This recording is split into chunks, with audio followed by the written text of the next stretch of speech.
जय Hind and hello guys, स्वागत है आपका आपके अपने YouTube चैनल ज्ञानदे होस्ट में। और इस वीडियो में मैं आपको बताने वाला हूं ICMR NIRT recruitment 2023 online form के बारे में कि कैसे आपको टेक्निकल असिस्टेंट लेबोरेटरी अटेंडेंट का फॉर्म फिलअप करना है, जो कि आपकी परमानेंट वैकेंसी है और इसमें कैंडिडेट ऑल इंडिया से अप्लाई कर पाएंगे। तो आप वीडियो देखते रहिए, यहाँ पर आपको स्टेप बाय स्टेप पूरी जानकारी दी जाएगी। तो चलिए गाइज शुरू करते हैं। गाइज यहाँ पर भी जो वीडियो में देख सकते हैं, हमारी ऑफिशियल साइट jobsgyan.in है। इसका लिंक वीडियो के डिस्क्रिप्शन में दिया है।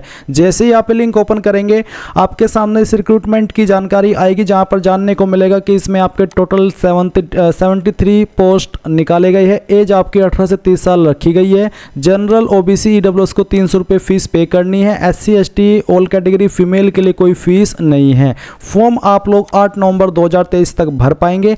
एंड वैकेंसी यहाँ पर टेक्निकल असिस्टेंट के लिए 60 है और लैब अटेंडेंट के लिए 13 है। और आप यहाँ पर जो आपकी सैलरी है पोस्ट वाइज वो भी देख सकते हैं। एंड अब आप यहाँ पर इंपोर्टेंट लिंक्स के सेक्शन में आकर के ऑफिशियल नोटिफिकेशन PDF के ऊपर क्लिक करके इस नोटिफिकेशन से और भी डिटेल में यहाँ पर इसके बारे में जानकारी जान सकते हैं। अब गाइज यहाँ पर हम बात करेंगे कि कैसे आपको इसमें अप्लाई करना है। अगर आप इसमें एलिजिबल है क्वालिफिकेशन के अकॉर्डिंग, तो आपको कैसे अप्लाई करना है अब आप वो जानेंगे। तो आप अप्लाई ऑनलाइन लिंक ओपन कीजिए। ओपन करने के बाद में आपके सामने वाली वेबसाइट आ जाएगी। यहाँ पर आने के बाद में आपको रजिस्टर के ऊपर क्लिक करना है। इसके ऊपर क्लिक करने के बाद में यहाँ पर आप अकाउंट इन्फॉर्मेशन के अंदर आपकी ईमेल आईडी एंटर करेंगे, जो कि आप रजिस्टर करना चाहते हैं। आपका मोबाइल नंबर डालेंगे, फिर नेम आपका क्या है वो आपको यहाँ पर 10th के सर्टिफिकेट के अकॉर्डिंग एंटर करना है। नेशनलिटी के अंदर आप इंडियन सिलेक्ट कर लेंगे। एंड देन ये कैप्चा कोड फिल करते हुए आप रजिस्टर के ऊपर क्लिक करेंगे। अब गाइज आप यहाँ पर देखेंगे, you have successfully signed up, we have sent a verification link to your registered email, यानी कि आपकी ईमेल के ऊपर एक वेरिफिकेशन लिंक सेंड किया गया। आपको ईमेल चेक करनी है। जो ईमेल आपको आई है उसमें आपको क्लिक हियर का एक लिंक मिलेगा।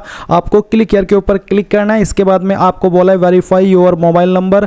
तो आप यहाँ पर नीचे जो कैप्चा कोड आपको बोला है ये कैप्चा कोड डालिएगा। एंड देन जनरेट OTP, इसके ऊपर क्लिक कीजिएगा। आपको OTP मिलेगा। वो OTP आप यहाँ पर डाल करके आपका नंबर वेरीफाई कर देंगे। तो गाइज अभी आपको यहाँ पर एक OTP मिला होगा और आपको ऊपर ही बोला है your email has been successfully verified. अब आपको जो OTP मिला है वो आप यहाँ पर 6 डिजिट OTP में डालेंगे और फिर आपको क्रिएट योर ओन पासवर्ड का एक सेक्शन देखने को मिल रहा होगा। तो आपको यहाँ पर एक पासवर्ड बनाना है। पासवर्ड के अंदर आपका क्या क्या होना चाहिए उसका एग्जाम्पल आप यहाँ पर देख लीजिए। आपके पासवर्ड के अंदर इंग्लिश का एक कैपिटल लेटर कम से कम एक, ज़्यादा कितने भी रख सकते हैं, स्मॉल लेटर, फिर कोई स्पेशल कैरेक्टर 7 ही डिजिट रहने चाहिए। तो कुछ इस तरह का पासवर्ड आपको बनाना है। उस पासवर्ड को यहाँ पर आप नीचे दोबारा डालेंगे, यानी कि रीटाइप करेंगे और फिर ये कैप्चा कोड डालने के बाद में सबमिट कर देंगे। नाउ गाइज आपके सामने यहाँ पर लॉगिन का पेज आएगा। अभी आप यहाँ पर जो ईमेल आईडी आपने रजिस्टर की है वो डालिए। जो पासवर्ड आपने बनाया है वो पासवर्ड आप यहाँ पर डालिए। ये कैप्चा कोड फिल कीजिए एंड देन लॉगिन कीजिए। लॉगिन के ऊपर क्लिक करने के बाद आपके सामने यहाँ पर ये वाला इंटरफेस आएगा, जैसे कि आप यहाँ पर वीडियो में देख सकते हैं।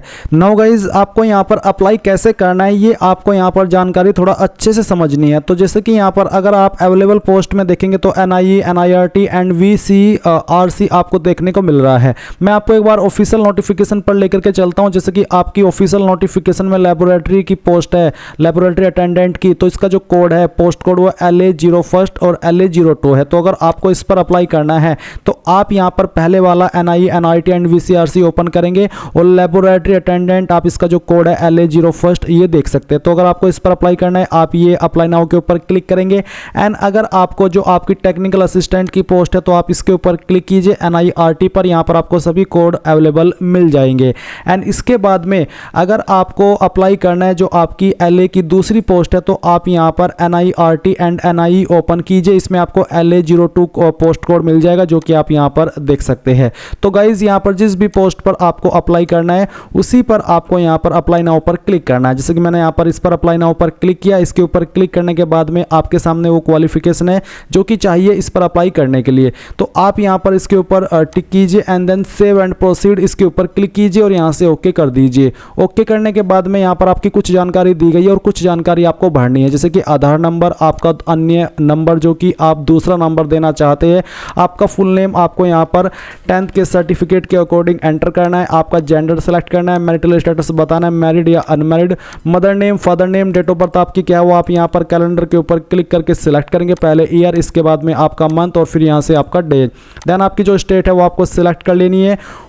और इसके बाद में आपसे पूछे कि क्या आप एक्स सर्विसमैन है, अगर हाँ तो यस, नहीं तो आपको नो करना है। अभी यहाँ पर आपके सामने अगला सवाल है कि आर यू डिफरेंटली एबल्ड, यानी कि क्या विकलांग है, अगर हाँ तो यस, नहीं तो आप नो करेंगे। फिर सवाल आता है कि are you a member of SC tribe OBC NCL EWS, अगर हाँ तो आप यस कीजिए, नहीं तो आपको नो करना है। अगर आप यस करें तो फिर आपको बताना कि आपकी कैटेगरी कौन सी है, तो जो भी है वो आप सिलेक्ट कर लीजिए। इसके बाद में जो आपका कैटेगरी सर्टिफिकेट है वो भी आपको अपलोड करना है, जिसका फॉर्मेट पीडीएफ का रखा है। तो आप चूज फाइल के ऊपर क्लिक कीजिएगा, जहां पर भी आपकी फोटो फाइल है वो आपको यहां पर सिलेक्ट करनी है। फोटो फाइल नहीं बल्कि पीडीएफ फाइल, माफी चाहता हूं, और आप यहां पर इसको ओपन कर लीजिए। फिर आपको फोटो अपलोड करना है जिसका साइज 100 KB से कम रहना चाहिए, फॉर्मेट कोई भी चल जाएगा। तो आप यहां पर डमी फोटोज के जो भी आपकी फाइल है वो फोल्डर है वो आप सिलेक्ट कीजिएगा, एंड देन अपनी फाइल सेलेक्ट कीजिए और यहां से ओपन कर लीजिए। तो आपका फोटो इस तरह से आ जाएगा। बोला है कि फोटो आपका 6 महीने से पुराना नहीं होना चाहिए और व्हाइट बैकग्राउंड के साथ में होना चाहिए। मैंने फोटो डेमो के लिए अपलोड किया है क्योंकि मेरा रियल फोटो नहीं है।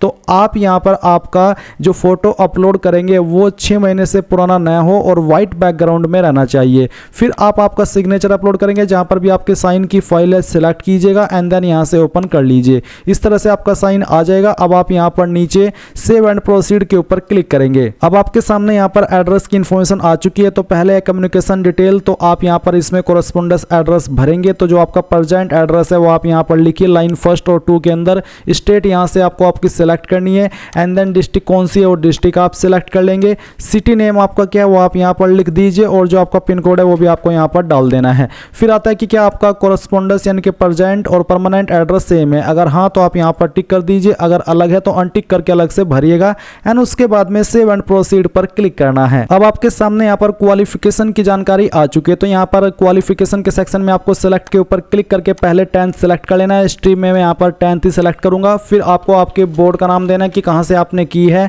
यानी कि किस बोर्ड से की है, किस साल के अंदर पास की है वो साल आप यहां पर सिलेक्ट कर लीजिएगा, और इसके बाद में परसेंटेज आपकी कितनी थी वो आपको यहां पर एंटर करनी है। क्लास ऑब्टेंड, तो यहां पर इसमें नॉट एप्लीकेबल का ऑप्शन है, ये आप सिलेक्ट कर लीजिए। फिर आपको जो आपका 10th का सर्टिफिकेट है वो अपलोड करना है। तो चूज फाइल के ऊपर क्लिक कीजिए, जहां पर भी आपकी फाइल है वो सिलेक्ट कीजिए, एंड यहां से ओपन कर दीजिए। इसके बाद में गाइज आप यहां पर देखेंगे कि जो आपकी फाइल है उसका फॉर्मेट बेसिकली पीडीएफ का रखा है। तो आप यहां पर इसको पीडीएफ फॉर्मेट में ही अपलोड कीजिए, क्योंकि अगर आप इमेज में करेंगे तो ये अपलोड नहीं हो पाएगी।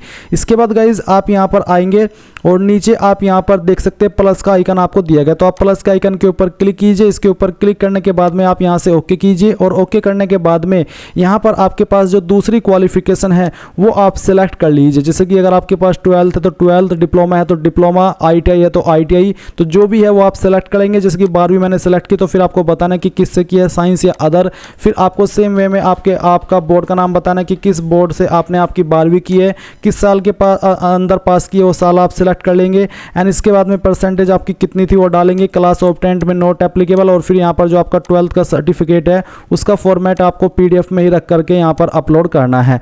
एंड फिर से आप यहाँ पर प्लस के आइकन के ऊपर क्लिक कीजिए, तो आपकी 12वीं की जानकारी भी यहाँ पर ऐड हो जाएगी। एंड आपके पास जो अन्य क्वालिफिकेशन है इसके अलावा जैसे कि ITI या फिर कोई अन्य क्वालिफिकेशन, तो वो आप यहाँ पर सेलेक्ट कर लीजिए। जिस पोस्ट पर मैं अप्लाई कर रहा हूँ इस पर अप्लाई करने के लिए 10वीं जो कि आपने 50% के साथ में पास की हो, और साथ ही आपके पास ITI मांगी है प्लम्बर ट्रेड में। तो यहाँ पर मैं इसको सेलेक्ट करता हूँ, स्ट्रीम में मैं प्लम्बर सेलेक्ट कर लेता हूँ। इसके बाद में आपको यहाँ पर name of board, university, institute कहाँ से आपने किया आप यहाँ पर आपके इंस्टीट्यूट का नाम दे दीजिए। किस साल के अंदर आपने पास किया वो साल आप सेलेक्ट कर लीजिए। परसेंटेज आपकी कितनी थी वो आप यहाँ पर डाल दीजिए।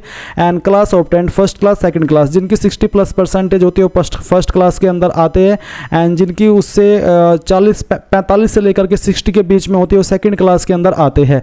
तो परसेंटेज के अकॉर्डिंग आपकी क्लास क्या थी वो आपको सेलेक्ट करना है। एंड देन फिर यहाँ पर जो आपका ITI का सर्टिफिकेट है वो भी आपको अपलोड करना है। ये अपलोड करने के बाद में आप यहाँ से इसको ओपन कीजिए, एंड फिर से आप यहां पर प्लस के आइकन के ऊपर क्लिक कीजिए, तो ये जानकारी आपके यहां पर ऐड हो जाएगी। कोई अन्य क्वालिफिकेशन है वो भी आप सेम वे में दे सकते हैं, एंड उसके बाद में सेव एंड प्रोसीड पर क्लिक कीजिए। अब आपके सामने यहां पर एक्सपीरियंस का सेक्शन है। तो अगर आप ऐसी पोस्ट पर अप्लाई करें जिस पर एक्सपीरियंस कंपलसरी रूप में मांगा है, तो आप यहां पर इसको भरेंगे। जैसे कि नेम ऑफ द एम्प्लॉयर, यानी कि आपको यहां पर उस कंपनी का नाम देना है जहां पर आपने काम किया है, और कब आपने जॉब ज्वाइन की थी वो डेट आप यहां पर सिलेक्ट करेंगे इस तरह से।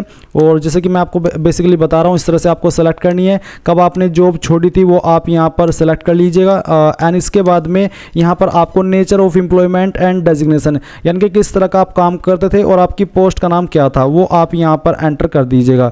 तो जो है वो भी आप यहाँ पर लिख दीजिए। सैलरी आपको कितनी मिलती थी वो आप यहाँ पर एंटर कर दीजिए। तो इस तरह से आपको ये एंटर करनी है। एंड देन फिर आपका जो एक्सपीरियंस सर्टिफिकेट है वो भी आपको अपलोड करना है।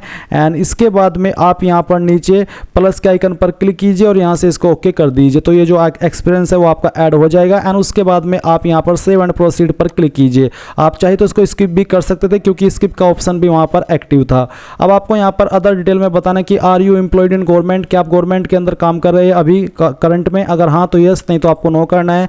Are you employed in ICMR project, अगर हाँ तो यस, नहीं तो आपको नो करना है। इसके बाद में क्या आपको ICMR के अंदर छूट चाहिए जो कि SC ST को मिलती है और OBC को मिलती है, अगर हाँ तो यस, नहीं तो आप नो करेंगे। अगर आप ओवर एज हो चुकी है और आपकी कैटेगरी SC ST OBC है तभी आप इसमें यस कीजिएगा, नहीं तो आपको नो ही रहने देना है या फिर नो ही करना है। अगला सवाल है are you eligible for additional weightage under post essential qualification, यानी कि जो एडिशनल वेटेज मिलता है क्या आप उसके लिए एलिजिबल है। आपको नोटिफिकेशन चेक करना है, उसके अकॉर्डिंग आप यहाँ पर यस नो कर सकते हैं। तो आप यहाँ पर इसमें यस कीजिएगा, नहीं तो आपको नो करना है। आपको बोला please refer addendum in the respective website, यानी कि अडेंडम आपको चेक करना है इसके बारे में डिटेल में जानकारी जानने के लिए। इसके बाद आता है एनी अदर इन्फॉर्मेशन, अगर आप कोई अन्य इन्फॉर्मेशन रिलेटेड अपने बारे में देना चाहते तो आप यहाँ पर दे सकते हैं, नहीं तो आप इसको खाली छोड़ सकते हैं।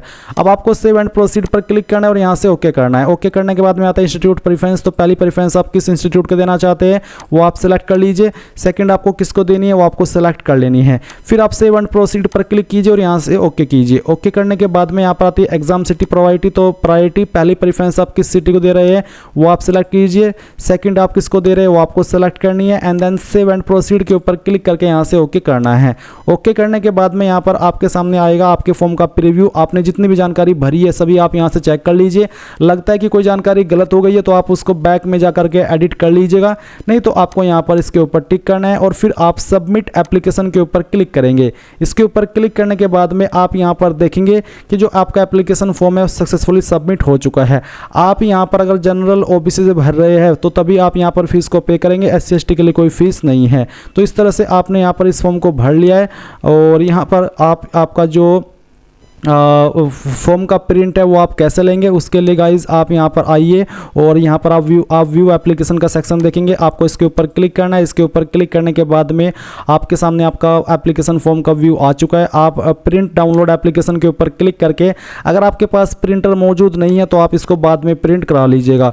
तो अभी के लिए आप इसको PDF के रूप में सेव कर लीजिए, जैसे कि मैं आपको सेव करके दिखा रहा हूँ। तो इस तरह से गाइज आपका ये फॉर्म है वो भर पाएंगे। आई होप आपको जानकारी पसंद आई होगी। कोई सवाल डाउट रह गया हो तो कमेंट के माध्यम से पूछ लीजिएगा। Thanks for watching. जय हिंद।